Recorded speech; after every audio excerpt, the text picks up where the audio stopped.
সেরকম কোনো প্রতিদ্বন্দ্বী প্রার্থী নেই। সরকার যে নির্দেশনা দিয়েছে যে একটা প্রতিদ্বন্দ্বিপূর্ণ নির্বাচন, সেই উপলক্ষে হয়তো প্রার্থী দু একজন থাকবে, কিন্তু আমরা সেই প্রার্থীদেরকে এখন পর্যন্ত মাঠেও দেখি নেই। তো আমাদের নেতৃবৃন্দ যারা বা আমাদের নেতা যিনি নির্বাচন করবেন, ওনারাও স্থবির হয়ে গেছে।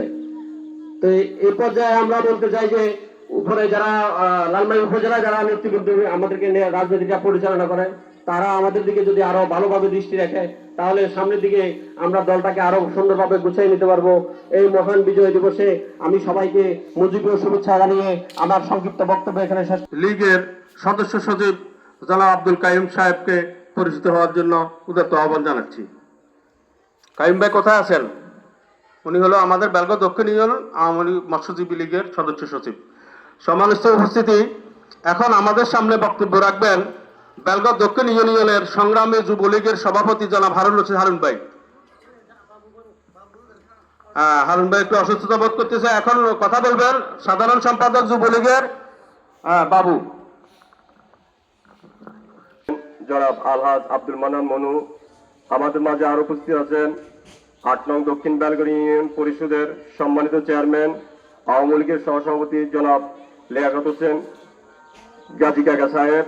আমাদের মাঝে আরো উপস্থিত রহমান কাসিম কাকা সহ আমাদের মাঝে আরো উপস্থিত আছেন ৮ নং দক্ষিণ বেলগাঁও আওয়ামী লীগের সিনিয়র সহসভাপতি রফিকুল ইসলাম রফিক কাকা সহ আওয়ামী লীগ, যুবলীগ, ছাত্রলীগ, স্বেচ্ছাসেবক লীগ ও মৎস্যলীগ। কোনো কথা না বলে তাদের রুহের মাগফিরাত কামনা করি।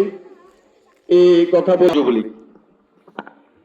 ধন্যবাদ বাবুকে। সম্মানিত উপস্থিতি, এখন আমাদের সামনে দুটি কথা বলবেন আমাদের ৩ নং ওয়ার্ডের বর্তমান মেম্বার, আমাদের সবার প্রাণপ্রিয় ওই চেয়ারম্যানের ছোট ভাই জনাব মোহাম্মদ শাহ আলম মজুমদার।